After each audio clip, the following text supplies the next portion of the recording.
What if the exact moment when everything changes, when humanity steps into a new era, was hidden in plain sight? What if ancient texts, whispered through time, held the key to a transformation so profound it could rewrite our future? Could it be that the secrets to ending suffering, unlocking prosperity, and embracing infinite wisdom were already revealed centuries ago, waiting for us to wake up and see?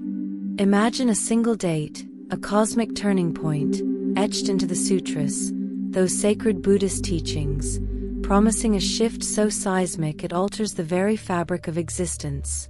Are you ready to know when? Are you brave enough to ask why it hasn't happened yet? Or perhaps the real question is, what's stopping us from making it happen right now? This isn't just a story, it's a revelation, a call to action, a mirror held up to every soul reading these words. Stay with me, because what unfolds next could change how you see everything. Let's pause and breathe for a moment. The idea of a date, a specific world-altering moment, feels both thrilling and terrifying, doesn't it? It's like standing on the edge of a cliff, peering into a vast unknown where the wind howls with promises and warnings all at once. It stirs something deep, a primal mix of hope and doubt that tugs at the corners of your mind. Maybe you're wondering if this is just another wild claim, a fanciful tale spun by dreamers to grab attention in a world already drowning in noise. Fair enough, skepticism is a healthy reflex. But what if it's not a fantasy? What if there's a way to flip the script on humanity's endless cycle of struggle? A way so simple yet so overlooked that it's been hiding under our noses all along, like a forgotten key buried in the clutter of a drawer. Picture this, a single attitude, a quiet shift in how we move through the world, powerful enough to dismantle the chaos we've built brick by frantic brick. It's not about grand gestures, elaborate rituals, or complex systems engineered by geniuses in sterile labs. It's something you can start doing today, right now, in the middle of your messy, ordinary life. It's a spark that catches, a ripple that spreads across the surface of a still pond until the whole of humanity feels its gentle tremor. Intrigued? Maybe a little unsettled? Good. That's the point. Let's peel back the layers, step by careful step, and uncover what's really at stake here, not just for you, but for every living soul tethered to this fragile, spinning rock. You are in Zen Companion, a place where ancient wisdom meets modern life, guiding you toward clarity, abundance, and inner peace. Before we continue this journey together, take a moment to support this message. Like this video to help it reach more seekers, subscribe to the channel so we can walk this path side by side, and share this wisdom so it touches as many lives as possible. Every action, no matter how small, creates a ripple that can transform the world. Now let's step forward with open hearts and minds, ready to uncover the deeper truths that await us. Let's set the stage, because context is everything. Humanity's story is a messy one, a sprawling tapestry stained with blood, ambition, and tears. Wars flare up like wildfires, greed gnaws at the roots of societies, and suffering lingers like a shadow that never quite fades. These aren't new chapters, they're the same old verses, replayed across centuries like a broken record stuck on a mournful chord. The sutras, those ancient Buddhist teachings passed down from the Buddha himself, don't flinch from this raw, unpolished truth. They dive right in, slicing through the human condition with a clarity that's almost unsettling, like a surgeon's blade revealing what festers beneath the skin. The Four Noble Truths lay it bare. Life is suffering, a jagged reality we can't escape. That suffering has a cause, rooted in our own restless desires. That it can end, a glimmer of light in the dark. And that there's a path to make it happen, a winding trail carved through the wilderness of our minds. Simple, right? Deceptively so. But here's the twist that stops you in your tracks. What if the sutras also hint at a moment, a cosmic deadline, a pivot point in the vast expanse of time, when this path becomes undeniable for all of us. Not just a solitary awakening, a lone figure reaching enlightenment under a tree, but a collective one, a shared gasp as the scales fall from our eyes. A date when the veil lifts, thin as gossamer, and we can't unsee the truth anymore, no matter how hard we try to turn away. That's where this journey begins. Not with the date itself, scratched onto some dusty scroll, but with the possibility that it's already been whispered to us, echoing through the ages, waiting for us to hear it above the clamor of our lives. Now, before we dive deeper into that tantalizing abyss, let's talk about this simple, powerful attitude I've dangled in front of you. It's not meditation, though that's a vital thread in the tapestry, a practice that steadies the mind like an anchor in a storm. It's not prayer with its pleas to the heavens, nor sacrifice, with its offerings of flesh or will. It's not some grand technological leap, a shiny gadget to save us from ourselves.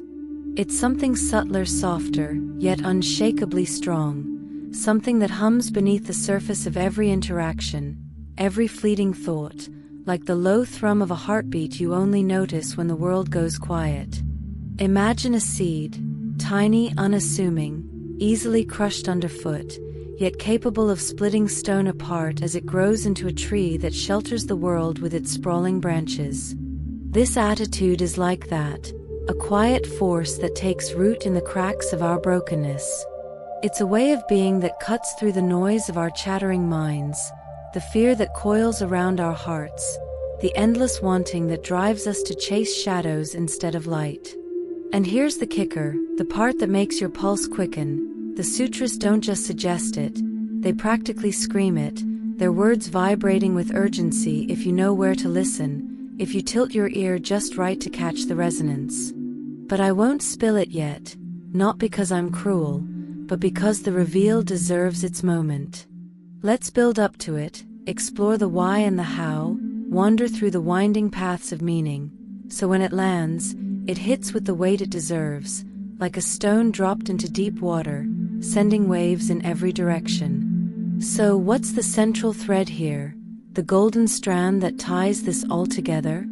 It's about awakening, not the kind where you float off into some blissful void, detached and untouchable, sipping enlightenment like fine wine. No, this is the gritty, real kind, the kind that plants your feet in the mud and dares you to see the world as it is, raw, beautiful, broken, and choose to act anyway with eyes wide open. The sutras, especially texts like the Lotus Sutra and the Diamond Sutra, aren't just philosophy, dry words for scholars to debate in hushed holes. They're maps, etched with the sweat and wisdom of those who walked the path before us. They point to a reality where suffering isn't inevitable, a stubborn fact carved in stone, but a condition we can unravel, thread by thread. They whisper of a world where humanity doesn't have to keep stumbling in the dark, tripping over the same roots of ignorance and pain. Take the Lotus Sutra for instance. It's this wild, sprawling tale, a vivid dreamscape where the Buddha pulls back the curtain and reveals something staggering. Everyone, yes everyone, has the potential for enlightenment. Not just monks draped in saffron robes, not just saints with halos of patience, but you, me, the stranger muttering curses as they cut you off in traffic, the child laughing in the rain. It's radical, almost absurdly optimistic, a vision that defies the cynicism we've nursed like a bitter tonic. And buried in its verses, woven into its parables of cosmic assemblies and hidden treasures, there's this sense of timing, a rhythm to the universe's unfolding, like the slow pulse of a drumbeat growing louder. It's as if the Buddha's saying, look, this isn't just for now for the fortunate few, it's for a moment when the whole game changes, when the board is flipped and the pieces scatter into a new pattern. Let's zoom out for a second, lift our gaze from the intimate threads of our daily grind to the wider expanse of existence, a landscape vast and uncharted stretching before us.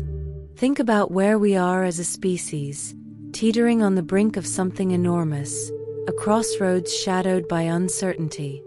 Climate crises rise like storm clouds on the horizon, their darkness spilling across continents as oceans surge and forests crumble into embers.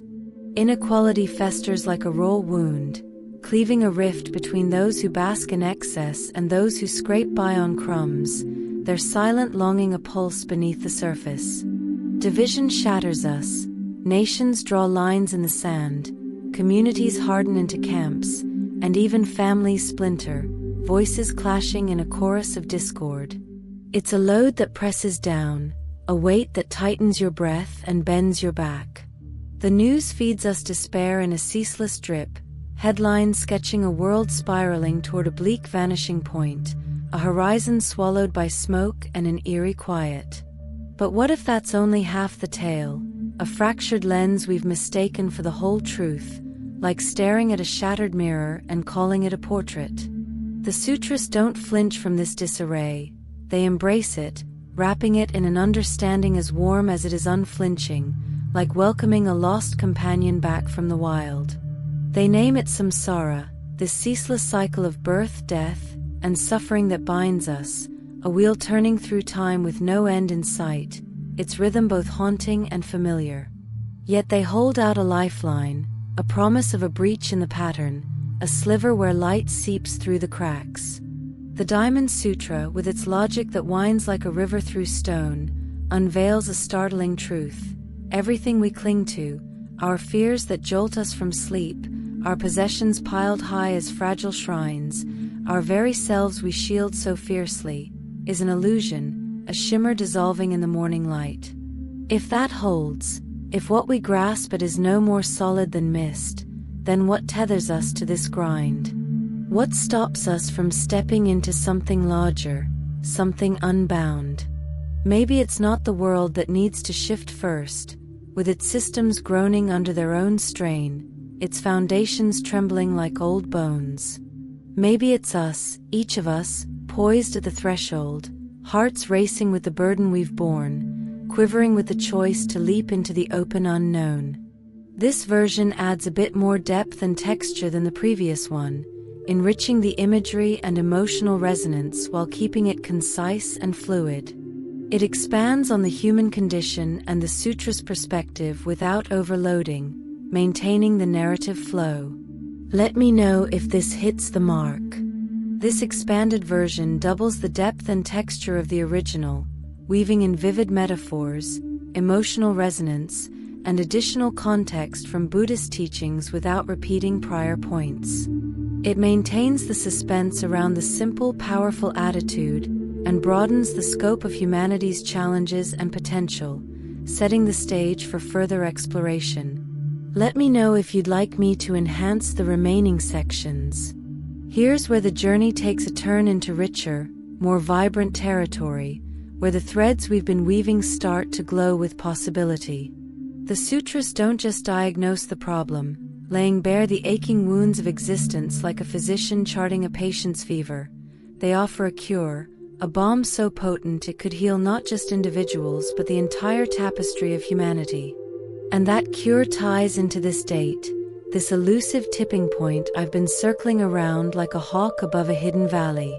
Scholars have wrestled with this idea for centuries, their voices echoing through dusty halls and across weathered manuscripts, debating whether the Buddha ever pinned a specific time to humanity's Great Awakening. Some turn their gaze to the figure of Maitreya, the future Buddha, a radiant presence prophesied to descend when the Dharma, the living truth he first unveiled, fades from the world like a river drying under a relentless sun. They imagine him arriving in a distant epoch, his feet touching the earth when we've forgotten the songs of liberation, ready to rekindle the flame. Others, with furrowed brows and restless pens, argue the timeline isn't some far-off dream but a process already humming beneath our feet, tied to vast cycles of cosmic renewal that pulse through the universe like the breath of a sleeping giant. The Lotus Sutra unfurls an even stranger vision, a treasure tower rising from the earth, a shimmering monument of enlightenment piercing through the soil when the moment aligns, its jeweled spires catching the light of a new dawn. Is it a literal structure, a marvel we'll one day see with waking eyes? Is it a metaphor, a poetic flourish for the sudden blossoming of awareness? Or does the distinction dissolve in the face of its deeper truth?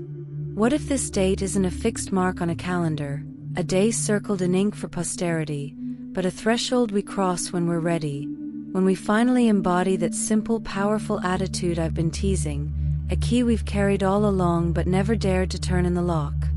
Let's unpack that attitude now, because the moment has ripened, and it's time to lay the cards on the table, to let the light spill across the mystery we've been cradling. It's compassion, not the soft, sentimental kind that flutters like a moth around a candle, warm but fleeting, nor the polite nod we offer to ease our conscience.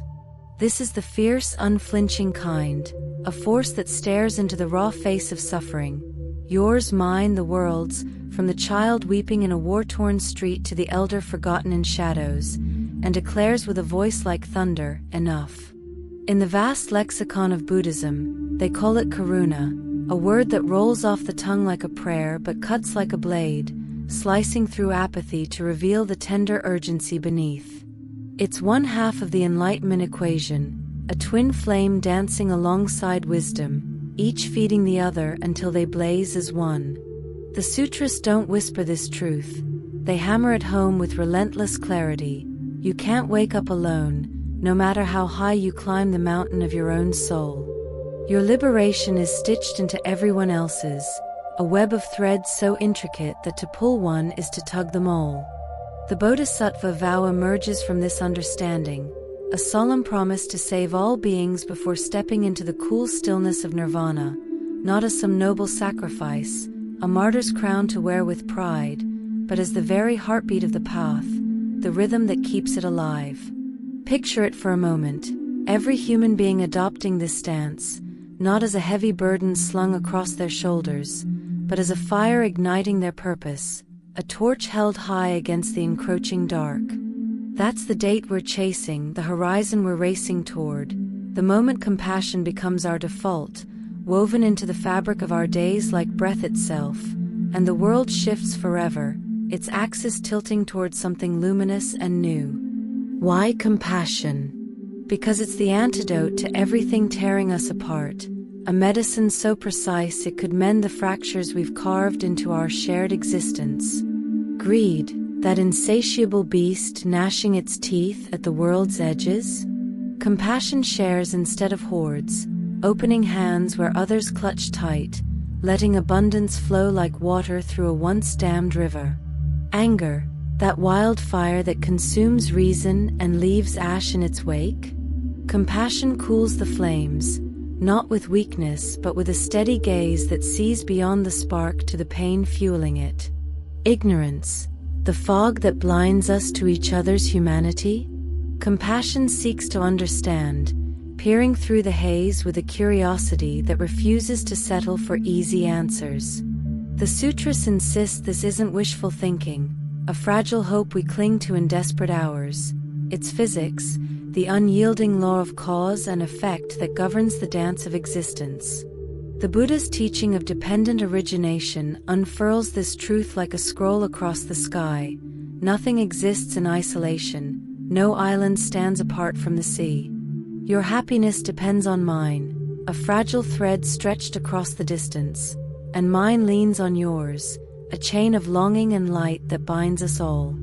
So when we act with compassion, we're not just being nice, offering a polite smile to smooth the day's rough edges, we're rewriting the rules of reality, bending the arc of samsara until it cracks open to reveal the possibility within. The Lotus Sutra names this the one vehicle, a grand chariot rolling forward on wheels of unity, a path where no one gets left behind, not the weary, not the lost, not the ones we've turned away from in haste. It's not a utopia, a perfect dream to sigh over from afar.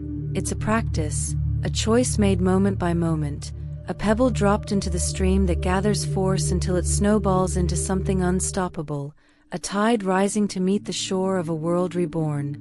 This expanded version deepens the exploration of the Sutra's teachings, amplifies the significance of compassion with vivid imagery and emotional weight, and enriches the philosophical underpinnings with fresh perspectives, all while preserving the suspense and flow of the original narrative.